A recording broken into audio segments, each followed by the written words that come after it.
Have you ever thought about building your own miniature golf course? Me either, but then one day I decided that would be the thing to do. Kids love it, as you can see here. This was a 4th of July thing. Grown-ups love it, as you can see here with these not very good grown-ups playing golf. You can use anything from spiders to churches for obstacles, just anything you can find at a flea market or build.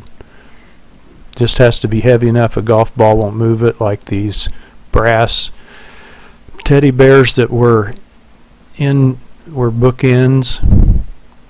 If you build a wooden thing like this castle, pass it in solid, because kids will beat the crap out of stuff. That's why you're using 2x4 framing around this 4x8 sheet of plywood ripped in half. That makes it childproof. They can whack or beat it and it'll stand up. You can throw it in the pickup, you can throw it in your shed. You can use these metal things you buy that people make, like grasshoppers out of vice grips, anything like that. Kids love that variety of goofy stuff. Just put those down. Like this next one's got a little metal elephant and dog. Anything like that for obstacles, and you can just grab them up and put them in a box and stack those things up in your pickup or in the shed, no problem.